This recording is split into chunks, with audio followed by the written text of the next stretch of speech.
Nothing sparks awe and evokes magic quite like swimming wild. It is a sensory experience that encourages childlike play and adventure. Rather than dodging a discarded plaster or untangling someone else's hair from your fingers in an indoor pool, outdoor water tickles you with weeds and reeds.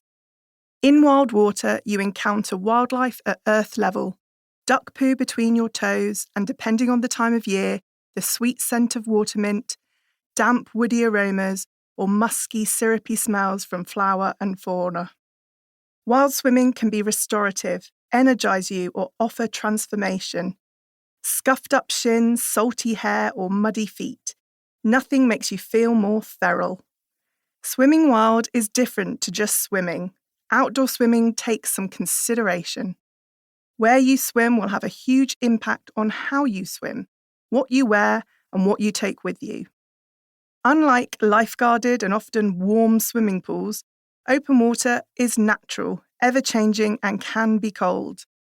How you find the water today will be different tomorrow, and no swim is ever the same.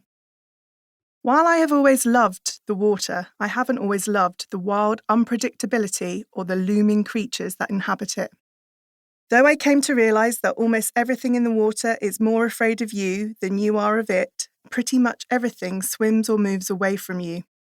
Apart from jellyfish, they blob about with currents, tides, and swell, and still really bother me. I also didn't understand why people liked river swimming. There are a lot more weeds in rivers than in the sea, but like many things in life, the more you do something, the better you get, and the more you learn. The sea will always be a deep first love and joy, my first wild water experience. But I fell in love with river swimming. This has been a slow burn that has become meaningful and essential. I discovered the joy of rushing, bubbling young rivers with deep pools. I found comfort in the reeds brushing my legs and the squidge of mud between my toes.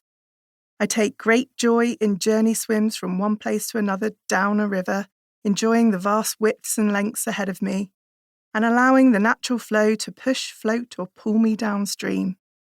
Many sorrows and difficulties have been washed away in a river. Living away from the sea, I had to find water to love inland.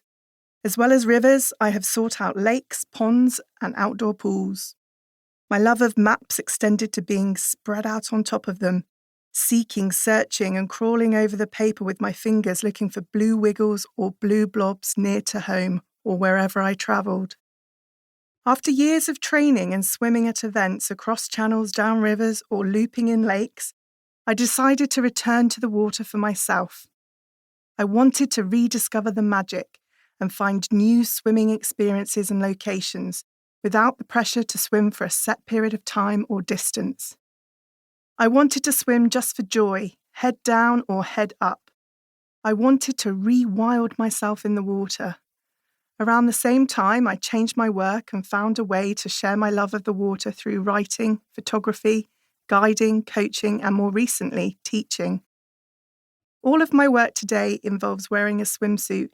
In a week, I tackle teaching children in a warm pool, guide clients down rivers or across lakes, and get to put all my experience and connections together in a monthly magazine for outdoor swimmers.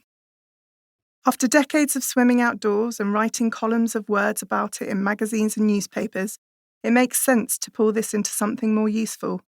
This guide will help re-wild you in the water. It aims to answer any questions you may have about whether it is safe or even allowed, and to reassure you that a simple swimsuit and towel may be all that you need, but also suggests what else to pack for a bigger adventure.